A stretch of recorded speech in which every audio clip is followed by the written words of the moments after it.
La ilaha illallah Muhammadun Rasulullah. Bismillahirrahmanirrahim. Assalamualaikum warahmatullahi wabarakatuh.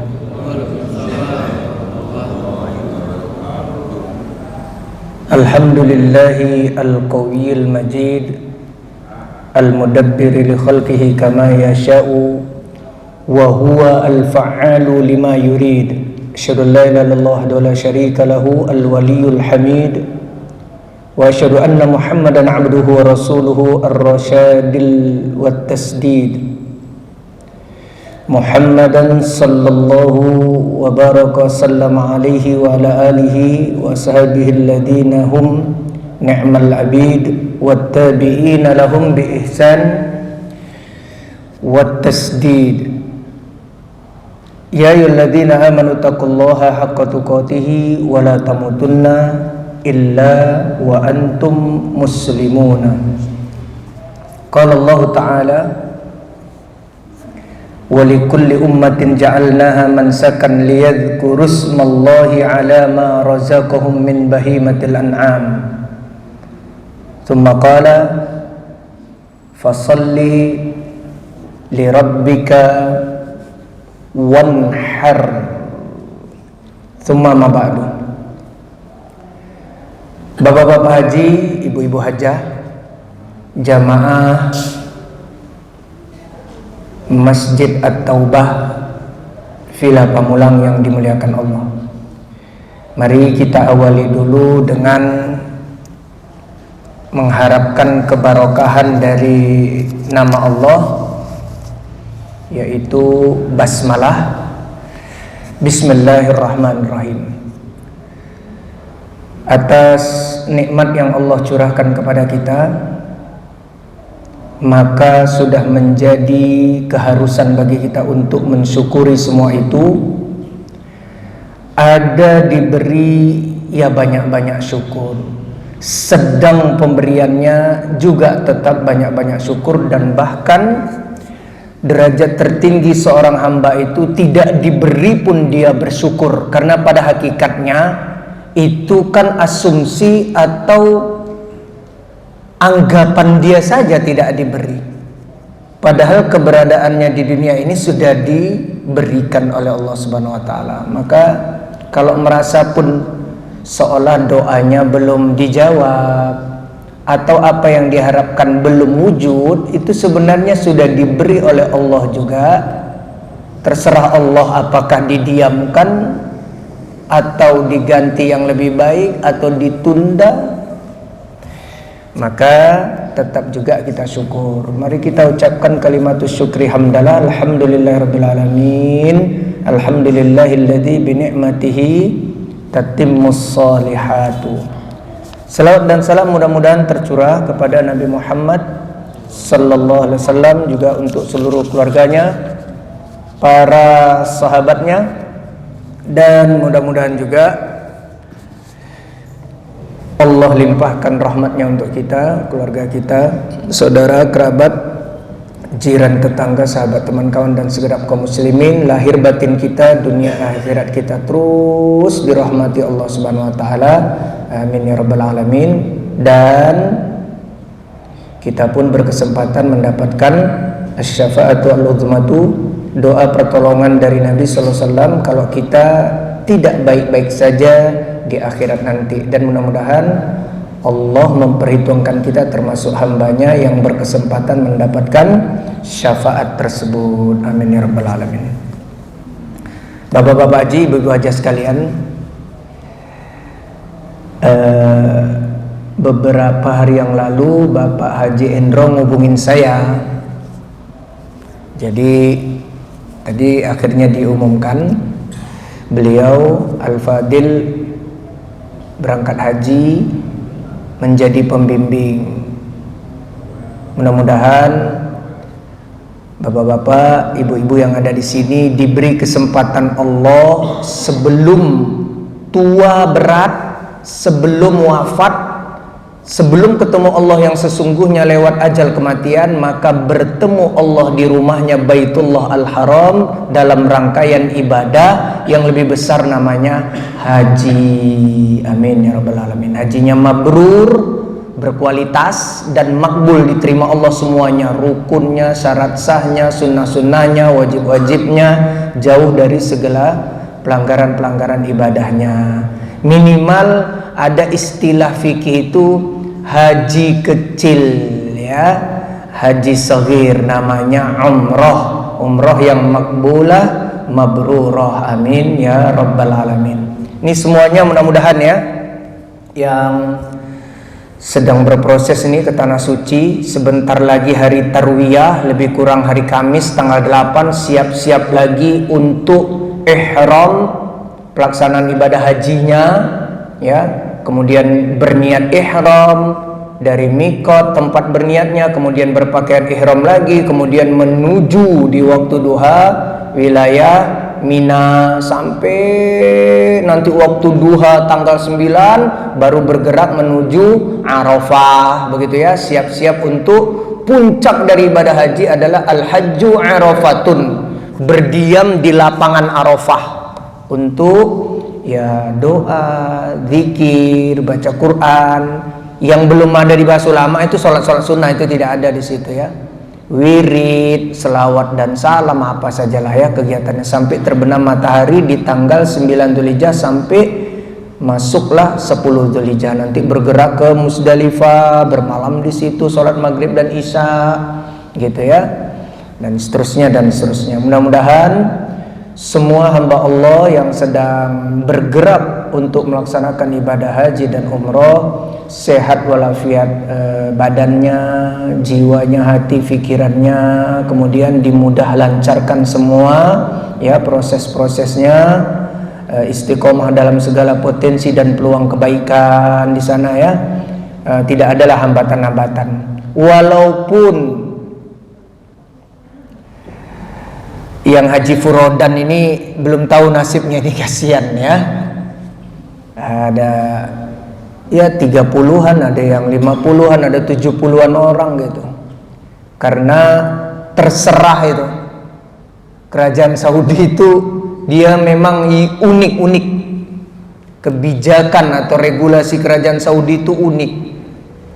Dia serta-merta menghadiahkan undangan khusus ya. Termasuk di Indonesia berapa ribu orang misalnya diundang khusus oleh kerajaan Saudi dan Raja Salman misalnya.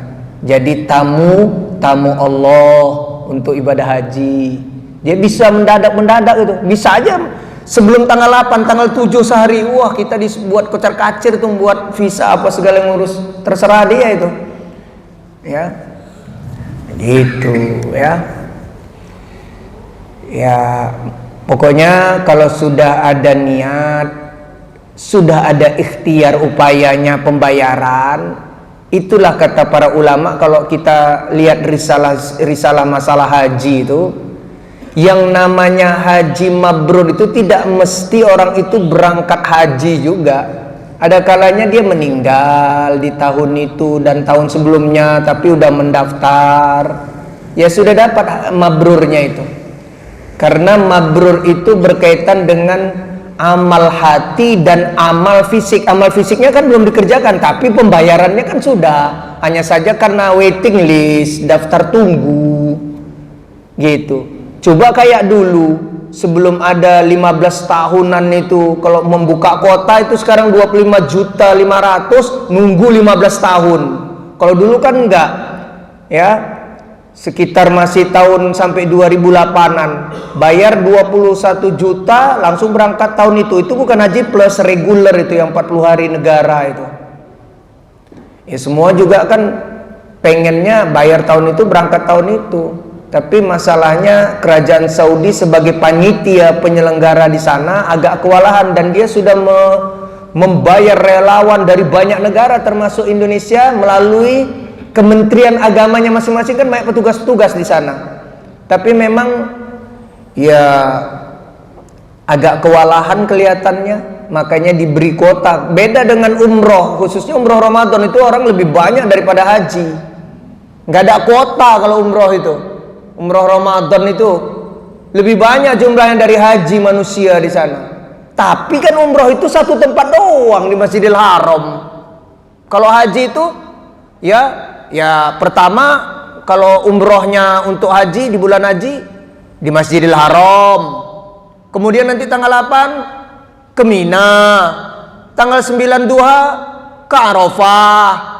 Maghribnya tanggal 10 malam-malam Musdalifah. Nanti waktu duhanya tanggal 10 di Mina lagi. Kemudian ke Masjidil Haram lagi, ke Mina lagi gitu loh. Pindah-pindah. Makanya banyak tempat yang harus dijaga oleh kerajaan Saudi. Panitia. Jadi di kuota sama dia.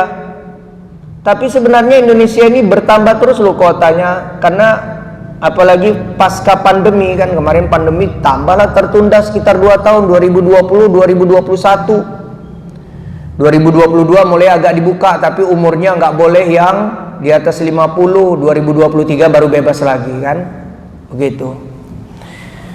Nah itu ya, itu gak usah dipikirin yang gitu-gitu. Pokoknya kita minta sama Allah terus menerus yang banyak, yang rajin ya, dan ikhtiar membuka tabungan hajinya. Dah gitu saja. Nanti udah nyampe itu pokoknya mabrur dan makbul haji kita, mabruroh dan makbulohnya umroh kita. Dah gitu. Yang penting amal hati, amal fisik sudah berjalan. Kalau sekedar amal hati pengen, semua juga pengen. Yang haji tiap tahun yang punya travel aja pengen berangkat terus, nemenin itunya, jamaahnya dampingin gitu. Jadi harus ada aksi nyata, buka tabungan hajinya. Ya walaupun tidak harus yang langsung ngambil kuota 25 juta nunggu 15 tahunan itu. Buka aja pokoknya di BSI atau bank-bank yang ditunjuk oleh pemerintah. Gitu sebenarnya. Maka kalau meninggal kita belum pun ngambil kuota, meninggal tapi udah berjalan tuh 2 amal. Amal dalam Islam kan harus 2-2. Niat berarti amal hati, dan amal fisiknya dibuktikan. Itu namanya amaliyah fil Islam. Amal dalam Islam tuh gitu, nggak sekedar niat.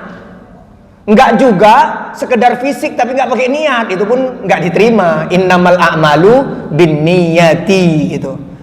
Amal fisik itu diawali dengan amal hati, niat, gitu ya. Baik. Pembahasan kita adalah fikih Idul Adha atau fikih kurban dan Idul Adha ya. Ini bulannya bulan ke 12 Zulhijjah, penutup tahun. Jadi ulama mengatakan hijjatun, hajjatun, hujjatun, sama itu.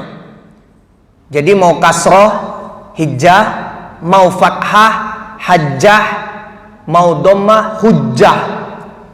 Itu ya maknanya ya haji, sengaja datang, argumentasi atau dalil gitu. Jadi Zulhijjah, Zul itu artinya sahibu atau maliku, yang mempunyai gitu. Hijjah, hujjah, hajjah itu artinya ya berpikir, cakrawala berpikir, wawasan intelektual gitu. Hujjah sama itu, argumentasi, dalil-dalil. Atau haji. Haji itu sebenarnya qasdun, sengaja datang, sengaja hadir kemana? Ke Baitullah Al-Haram setelah Allah beri kemampuan gitu. Jadi sebenarnya kalau menurut firman Allah dalam surah Ali Imran, haji yang besarnya dan umrah haji kecil itu man istata'a ilaihi sabilan, Allah lah yang mentakdirkan memberinya mampu. Banyak orang yang secara finansialnya berlimpah tanpa hutang dan cicilan, tapi belum diberi Allah kemampuan untuk berangkat haji. Banyak loh. Banyak orang kaya secara uang, nggak punya hutang dan cicilan, kreditan, tapi ya belum berangkat haji. Karena haji itu begitu. Nih ya, yang terakhir nih, dengarkan. Ada jamaah dari negaranya Muammar Gaddafi apa namanya? Libya. Ini jadi viral sedunia nih tahun ini 1446. Gara-gara namanya ada Gaddafi-Gaddafinya, agak bermasalah itu dia, visa dia oleh pemerintahnya sendiri. Pemerintah Libya. Padahal dia bukan Muammar Gaddafi yang udah dihukum mati itu. Namanya Amir Gaddafi atau siapa ya. Kemudian terhambat dia haji tahun ini. Dia udah waktunya tahun ini secara regulasi negara Libya gitu. Tahu apa yang terjadi? Pesawat yang akan mengantarkan jamaah haji dari Libya ke Saudi rusak pesawatnya.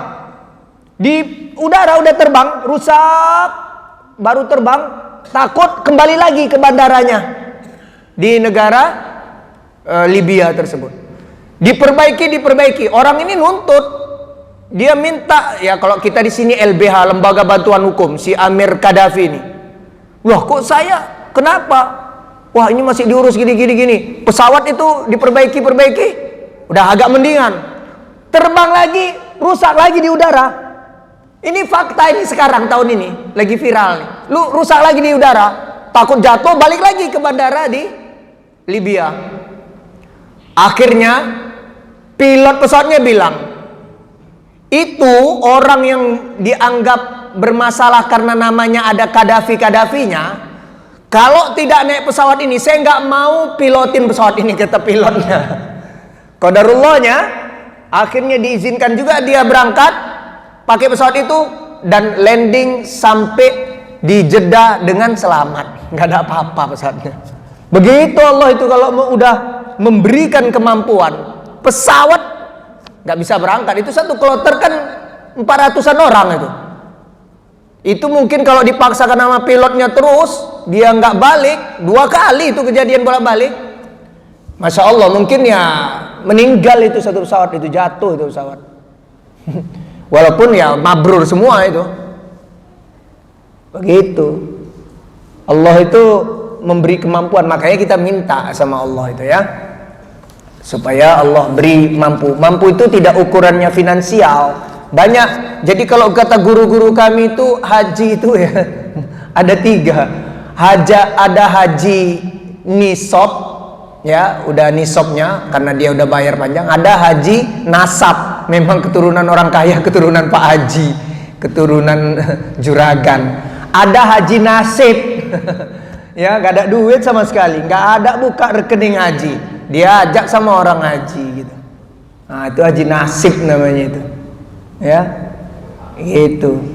Terus kiai kami juga menghibur gini, kalau mau cepat naik haji, rajin-rajin baca surat Al-Haji. Nanti pas pembahasan hajinya diulang-ulang gitu kan, surat Al-Haji itu. Ya. Masih kelihatannya kurang yakin, baca surat Ibrahim.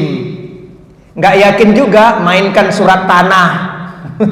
Kata kiai kami. Kalau yang ketiganya candaan. Untuk berangkat hajinya pakai surat Tanah, ya. Nah, gitu. Baik. Saya cerita kurbannya ini hanya istilah-istilahnya saja ya, istilah yang terkait dengan kurban. Ada banyak istilah dari Al-Quran, Al-Hadis, ya, dan juga fikihnya nanti.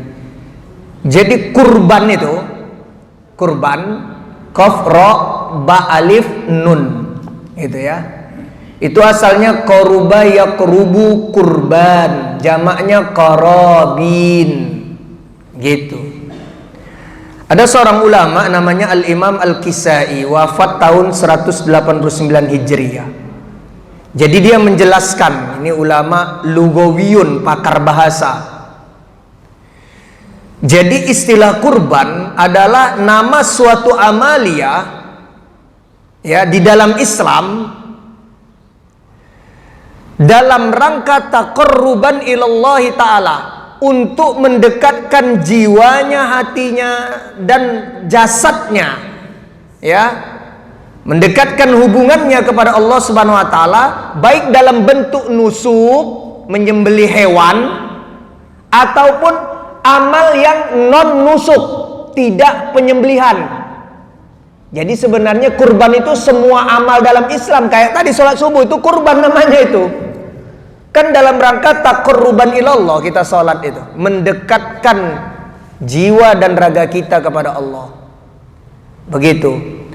Nah kemudian orang yang berkurbannya disebut muqarribun, atau sahibul kurban.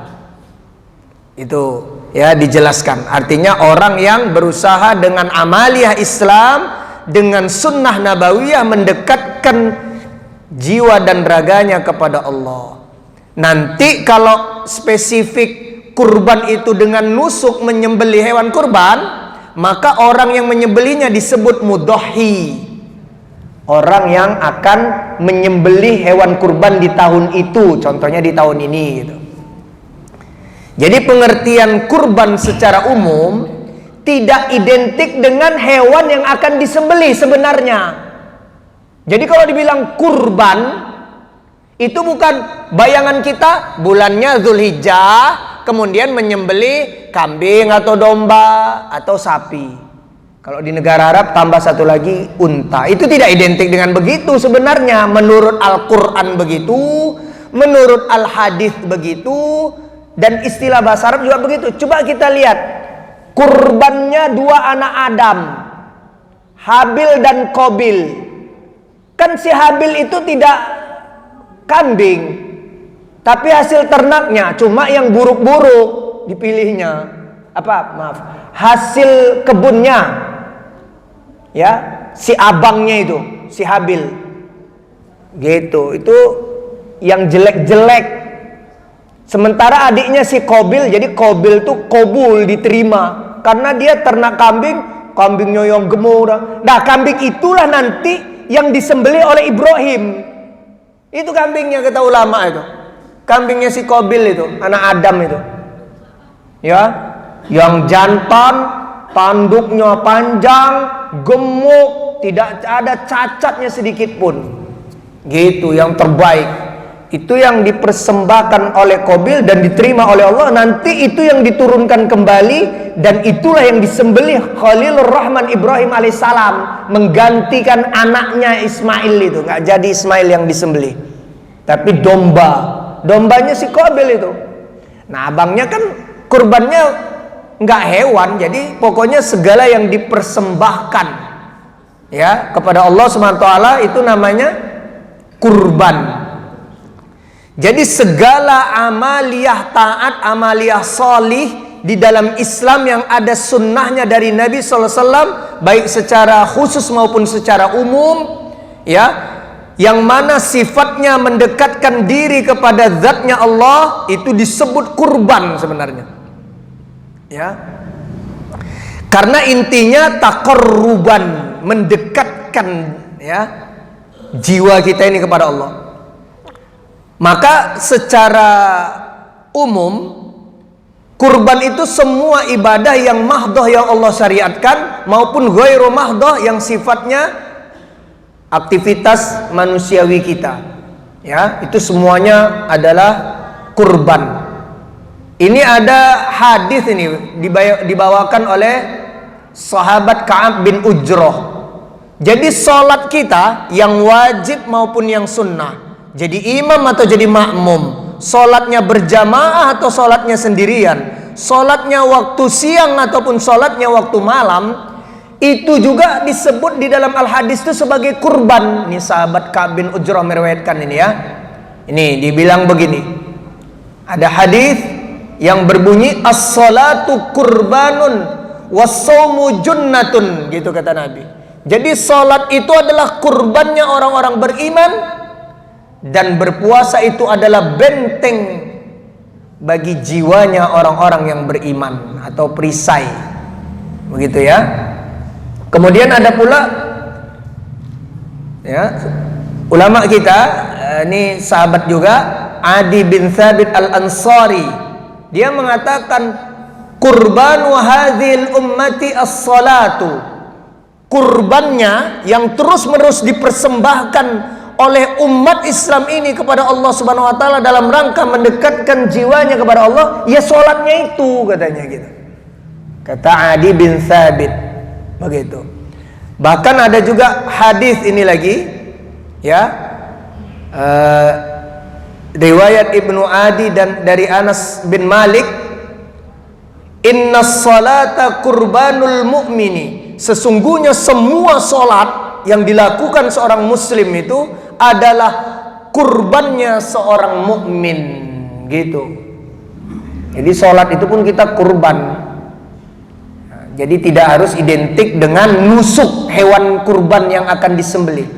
Ada lagi, ya, riwayat Al-Qadai dari sahabat Ali bin Abi Thalib. Ya, ini hadis as-salatu kurbanun kullu taqiyin. Jadi yang namanya salat itu kurbannya, kurbannya setiap hamba-hamba Allah yang bertakwa hatinya kepada Allah. Kemudian kurban ini di Indonesia akan menjadi pengorbanan nanti. Nah, pengorbanan jiwa dan raga kita dalam rangka mengabdikan, mendedikasikan hidup dan kehidupan kita kepada Allah. Nah, itu namanya kurban. Ya. Juga nanti ada tentang sholat Jumat nih, tentang sholat Jumat. Ya, hadis Sahih Muslim nih. Juga diriwayatkan sebenarnya oleh Imam Bukhari, tapi agak populer di Sahih Muslim yang banyak. Begini bunyinya: man roha fis salati al-ula faka'annama qarraba badanatan. Siapa yang berpagi-pagian datang ke sholat Jumat, jam 7 udah datang hari Jumat untuk sholat Jumat, dia seperti berkurban unta, padahal sholat loh. Nah, tapi pahalanya setara kayak kurban unta. Nanti berikutnya seperti korban sapi jam 8. Ya, jam 9 seperti korban kambing. Jam 10 seperti korban ayam. Jam 11 seperti kurban telur, kata Nabi. Walaupun ya ayam dan telur jangan jadikan, ini kan hadis Sahih Al-Bukhari dan Muslim, saya belum bisa kambing, bahkan patungan sapi 7 pun belum bisa, udah saya kurban ayam aja. Itu hadisnya aja pahalanya. Tapi hewan kurban bahimatul an'am itu cuma 3. Unta, terus sapi, kadang-kadang kias sapi itu kerbau, kemudian kambing atau domba. Ya, kambing dan domba itu kan ada 2 jenis hewan kambing itu ya. Nah, pahamlah ya. Kalau domba itu biri-biri. Gitu dijelaskan oleh Nabi itu. Jadi ibadah sholat Jumat, datangnya golongan pertama aja kita berkurban loh. Kehadiran kita itu belum sholat Jumatnya. Adapun nanti yang datang terlambat, ya malaikat sudah menutup catatan itu karena khotibnya sudah hadir, gitu. Kemudian ada istilah terkait kurban, ya, kurban. Ini ya kisahnya tadi anak Nabi Adam alaihissalam, Habil dan Qabil. Idh qarraba kurbanan, ketika si Qabil itu mempersembahkan yang terbaik dari kambingnya untuk mendekatkan diri kepada Allah, gitu ya. Jadi ada istilah nama kurban itu di Al-Quran, ya, di surat Al-Maidah itu ya. Kemudian ada istilah udhiyah. Udhiyah nanti terkenallah jadi Idul Adha. Jadi udhiyah itu, hiya adalah zabbul udhiyati waqtad duha, hewan kurban yang diniatkan untuk kurban, ya, yang nanti disembelih di waktu duhanya tanggal 10 Zulhijjah mulainya. Itu namanya udhiyah, hewan kurban.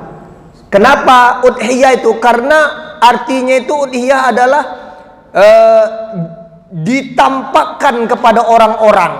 Maksudnya kan waktu duha itu kan udah mulai terang, irtifa usyamsi, matahari sudah naik di ufuk timur itu. Jadi tampaklah ibadah penyembelihan itu. Dan memang bukan riya ya, memang ditampakkan sebagai syiar Islam di lapangan-lapangan penyembelihan. Memang begitu ya. Dimulainya nanti tanggal 10, diakhiri hari tasyrik ketiga tanggal 13 sebelum maghrib. Kita supaya paham, kurban itu tidak sama, kurban nusuk ya, hewan itu tidak sama dengan zakatul fitrah. Zakat fitrah harus diserahkan sebelum sholat Idul Fitri. Tapi kalau kurban boleh diserahkan setelah sholat Idul Adha.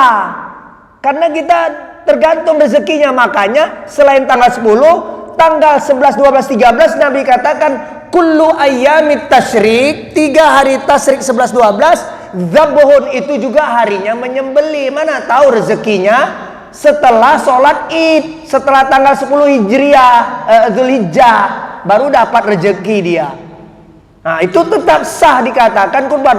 Nggak ada itu, wah kurban itu pokoknya diserahkan sebelum sholat Id, Idul Adha maksudnya. Itu namanya kurban. Bukan, itu kan panitia itu yang menghimpun. Sebenarnya kurban itu kan nggak dihimpun oleh panitia aslinya. Itu kan panitia, ya kita sebutlah amil kurban gitu, pengurus Idul Adha dan hari raya kurban itu kan memudahkan kaum muslimin. Aslinya nggak harus pakai panitia, boleh aja satu RT itu udah patungan, yuk kita kurban, yuk kurban sapi, mau siapa nih, satu RT gitu, keluarga siapa aja boleh.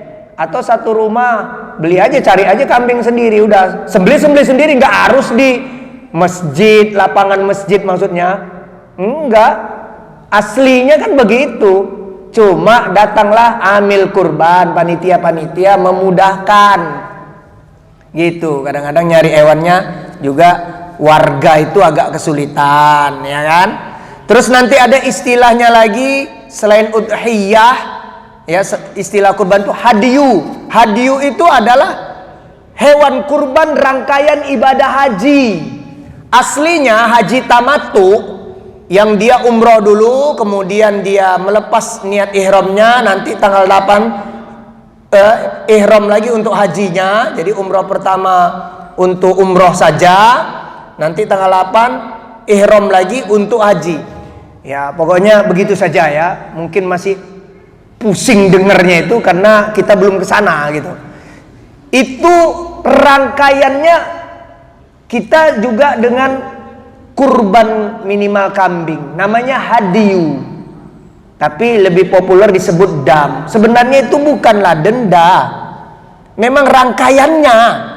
Rangkaian kalau haji yang 2, haji kiron yang nggak dilepas-lepas niat dan pakaian ihramnya setelah umroh, namanya kiron, itu hajinya Nabi.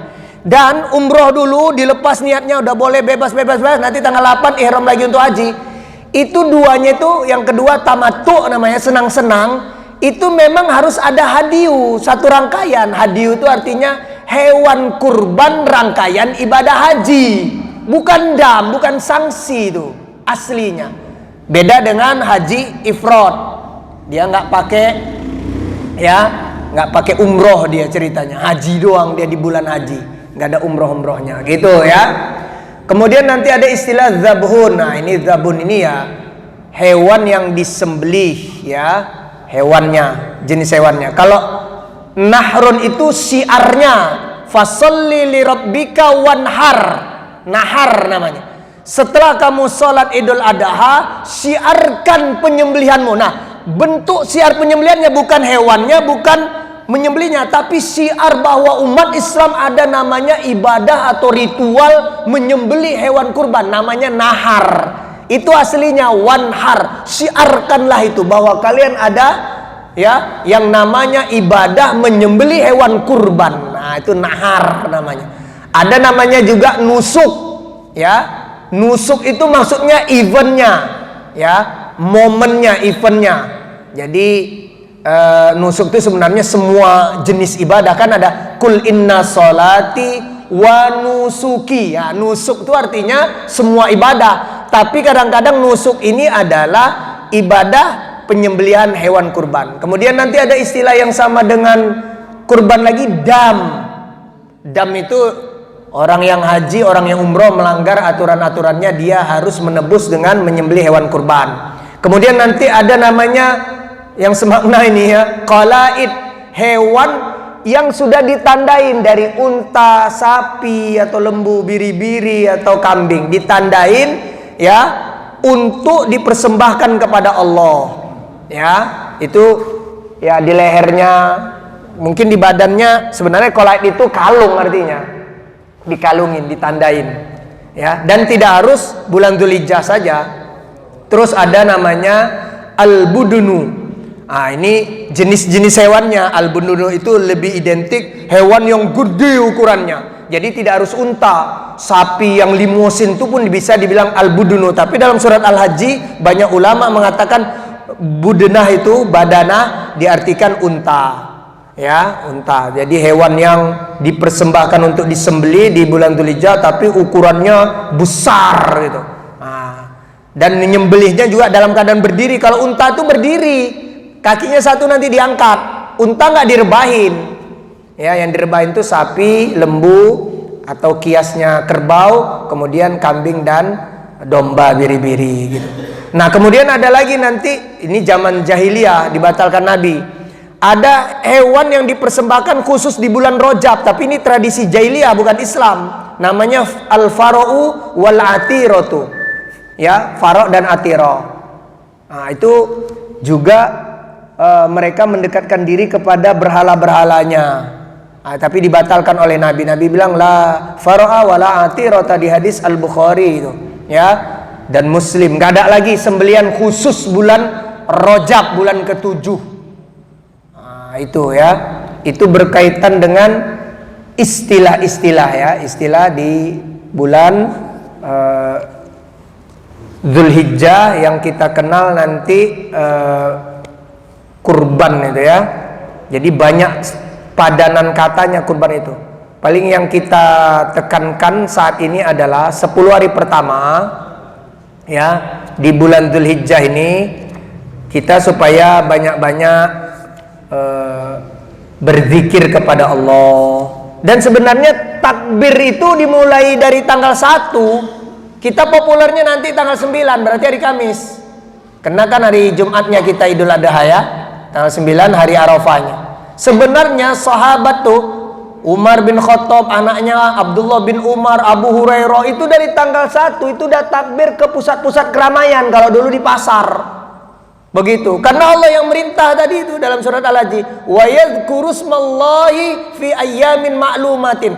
Masuk saja tanggal 1 Dzulhijjah, kamu banyak-banyak zikir kepada Allah. Dan zikir yang dimaksudkan di situ ulama banyak mengatakan takbir. Jadi jangan aneh nanti kalau kedengaran belum tanggal 9 apalagi 10 dari awal orang udah takbir-takbir. Ini aliran apa ini? Iya, sebenarnya itu perintah Allah, cuma kita nggak populer aja. Gitu. Nggak populer aja kita takbirnya nanti tanggal 9 kita insyaallah, ya. Gitu ya. Terus puasa. Ini supaya kita paham, ya. Setidaknya tanggal 9 nanti hari Kamis, puasa hari Arafah. Dia di Sahih Muslim, Nabi bilang dosanya setahun sebelumnya dan setahun setelahnya akan diampunkan oleh Allah Subhanahu wa taala. Tapi kita supaya tahu nih, mudah-mudahan nanti kita amalkan, biar bermakna tanggal 10 Dzulhijjah kita mau yang berkurban maupun tidak, ya. Nabi itu puasa, ini diriwayatkan oleh Imam Ahmad, An-Nasai dan Al-Baihaqi, dan hadisnya sahih. Nabi itu puasa 9 hari berturut-turut, enggak pernah ditinggalkan Nabi ini. Hadisnya anna Nabi sallallahu alaihi wasallam kana la yada'u siyama asyura'a wa tis'an min dzulhijjati wa thalathata ayyamin min kulli syahrin. Nabi tidak pernah meninggalkan 3 jenis puasa sunnah. Tanggal 10 Muharram Asyura, nanti bulan depan, awal bulan Islam, tanggal 10 Asyura, 10 Muharram. Kemudian 9 hari berturut-turut dari tanggal 1 sampai tanggal 9 Dzulhijjah, dan 3 hari di setiap bulan Islam. Itu bukan Ayyamul Bid 13, 14, 15, bukan. Pokoknya setiap bulan Islam, mau pekan pertama, kedua, ketiga, Senin, Selasa, Rabu, Kamis, Jumat, Sabtu, Minggu, terserah. Pokoknya mau berturut-turut mau enggak, setiap bulan Islam adalah 3 hari puasa. Itu Nabi itu 3 jenis puasa sunnah yang enggak pernah tinggal. Yang kita garis bawain, sebenarnya puasa sunnah Nabi bulan Dzulhijjah dari tanggal 1 sampai tanggal 9 berturut-turut. Jadi beda sensasinya nanti tanggal 10 Dzulhijjahnya. Orang kalau hari raya diawali puasa yang agak panjang itu agak beda. Kayak kita Idul Fitri. Kenapa happy? Sebulan kita puasa. Idul Adha kalau 9 hari lah kita puasa, itu beda dengan tanggal 9-nya aja puasa. Agak beda. Gitu. Tapi paling tidak jangan tinggallah tanggal 9 Dzulhijjah nanti hari Kamis tanggal 5 Juni. Ya, puasa sunnah hari Arafah. Dosa kita setahun sebelumnya dan setahun setelahnya diampunkan oleh Allah. Ya, mudah-mudahan. Dah itu saja. Dan amalia-amalia yang solih yang lainnya pokoknya dijaga, silaturahim dijaga, berbakti kepada orang tua dijaga, menuntut ilmu terus dijaga, kemudian ya pokoknya segala amaliah yang baik. Dan itu terus nanti sampai habis bulan Dzulhijjah, masuk lagi bulan Muharram, bulan mulia lagi. Banyak-banyaklah kita beramal-amal. Wallahu taala a'lamu bissawab.